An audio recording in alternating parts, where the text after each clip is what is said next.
لحظة بس قبل ما تقلب، لحظة بس استنى، أنا بس عاوز أقولك حاجة. أو لو كل واحد هيشوف الفيديو ده أهو، الفيديو ده عشانك وعشان غيرك وعشان أي حد يعني بيشاهده. بصراحة الفيديو ده عشان خاطر الشخص اللي بيشاهده حاليا. بصراحة يا جماعة دلوقتي أنا بشوف حاجات على التيك توك لا بتعجبني ولا بتعجب ناس كتير، بس بيجيلها مشاهدات كتير جدا عالية. بيجيلها حاجات انا بصراحة بستغرب، يعني طب ليه؟ يعني انت مين انت؟ او انت ايه محتواك انت عشان خاطر مثلا تعمل حاجة زي كده؟ يعني مثلا انا هوريكم الوقت برضو يعني ايه. حاجة من حاجات انا بشوفها كتير يعني. هتشوفوا الوقت مثلا واحكموا بنفسكم، وهكمل برضو كلام لسه معاكم، يعني هكمل كلام معاكم كتير، فاتفرجوا بس على المقطع ده. عمرو يا قطة، أنا عايزك تقول حاجة للناس اللي بتقولك إن أنت بتحكها في السويسي. هقول لكم على حاجه. الراجل ده راجل شقيان، راجل فعلا يستاهل اللي هو يتعمل له مليون اغنيه، وانتوا ذات نفسكم بتحبوه. وانا يا جدعان انا عامل الاغنيه دي وحياه ربنا ما قصه سويسي ولا قصه حاجه، الاغنيه اصلا بتتكلم على حوار تاني. بس انا عشان بحب الراجل ده وبحب فيديوهاته وانتوا ذات نفسكم بتحبوه، انا عملت له الاغنيه. وانتظروا الاغنيه كمان كام يوم هتكسر الدنيا. سلام.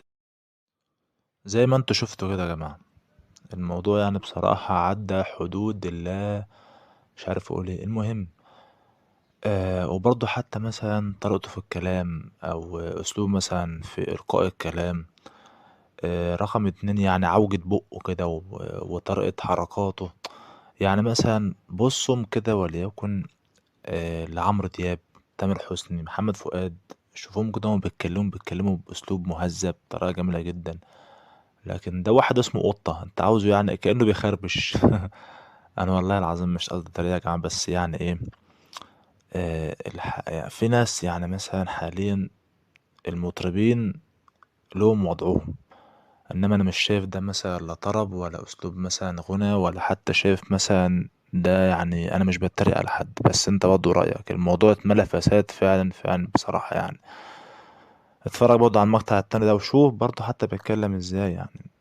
ده انا برضه عن لسه في كلام تاني.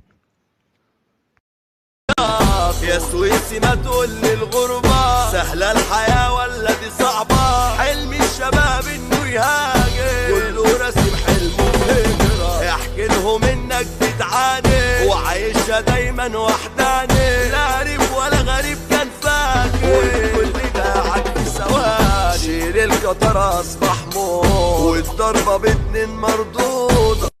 اديكوا شفت حتى منظر الاغنية الاخيرة. يعني انت بتعمل ايه؟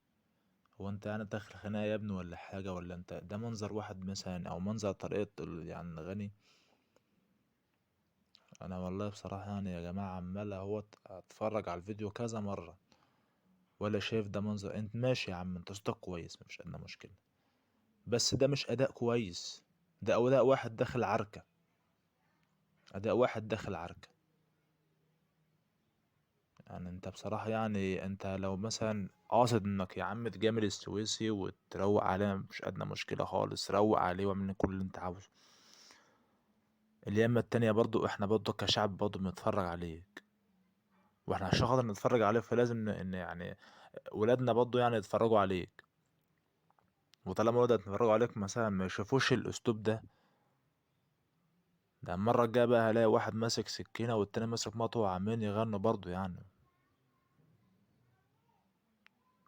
فانتوا يا جماعة شوفهم. انا بصراحة يعني تعبت والله من كتر الاشكال اللي بشوفها. بصراحة انت يا عم اي ما فيش ادنى مشكلة، مش كل واحد صوته حلو يطلع يغني. صوتك حلو اداءك كويس ماشي اطلع غني. الغنى له اسلوبه. كل